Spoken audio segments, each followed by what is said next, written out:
I do not like to sit still, but we're gonna give it a shot.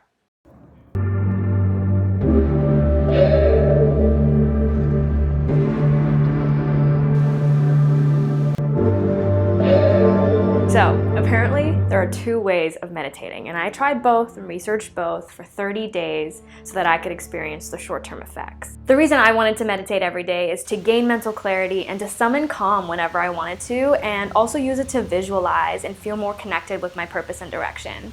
So the first type of meditation is all about finding that mental clarity, that mental calm when you're in a state of chaos. And that's the type of meditation that's been popularized in today's media. In the chaos that we have in our day-to-day lives, how do we find that time to become mindful and connect with our greater awareness? There are a lot of guided meditations out there, but I didn't try any of them because I wanted the challenge of being alone with my thoughts, because it was my responsibility that every time my thoughts strayed away, I'd have to bring it back. This type of meditation also allows for concentration on manifestation or focusing on affirmations or one single thought. The topic of focus was weightlessness today. I had recently watched a TED Talk of a free diver diving into the depths of the ocean.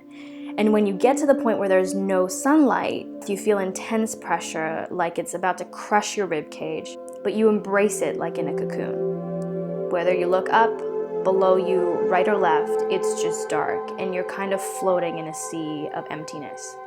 It's at this moment that you feel incredible humility, you acknowledge your insignificance, and become grateful for your being.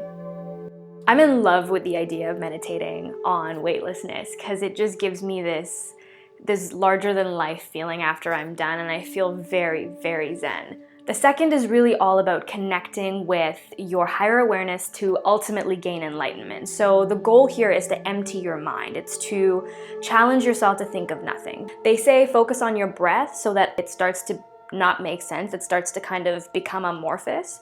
And when that happens, you are truly experiencing the feeling of nothing. You're being a voyeur and you're letting everything sort of have its moment in time while you are also existing in that moment in time. Now, I struggled to think of nothing, and whenever I did just focus on my breath, breathe in, breathe out, I found my thoughts kind of steering away, and I was like, whoa, let's get back. Let's focus. So you're constantly starting over in the beginning. There's no like long period of focusing on breath because your brain keeps trying to deviate, and then you just keep having to bring it back over. What actually helped me was whenever I was also very focused and dialed in, I noticed that helped me meditate and think of nothing, because I was just focused of like, no, we're just gonna think about breath, and then we're gonna think about breath so hard to the point where it becomes meaningless and it becomes nonsensical, and then we've got to nothing. And what was so amazing is that I felt the nothingness for just a second or two. And when I felt it, I got so excited that my thoughts would start coming back. It's like, oh my God, did I get it? Oh my God, that's nothingness. So I guess that's why practice is so key, because you do it enough times that when you feel the feeling of nothingness, it's no longer new. It's like, well, I've done that before, and now you can actually just be in the moment. So all the benefits I felt over the course of the 30 days, lower stress, controlled anxiety, stable emotions, enhanced self-awareness, longer attention span, mental clarity, and gratitude.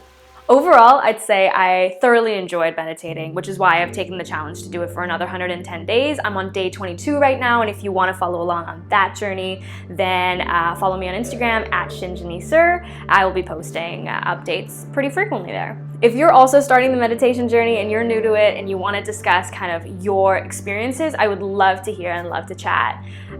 So hit me down in the comments below. And now I'll leave you with a real life snippet of me meditating.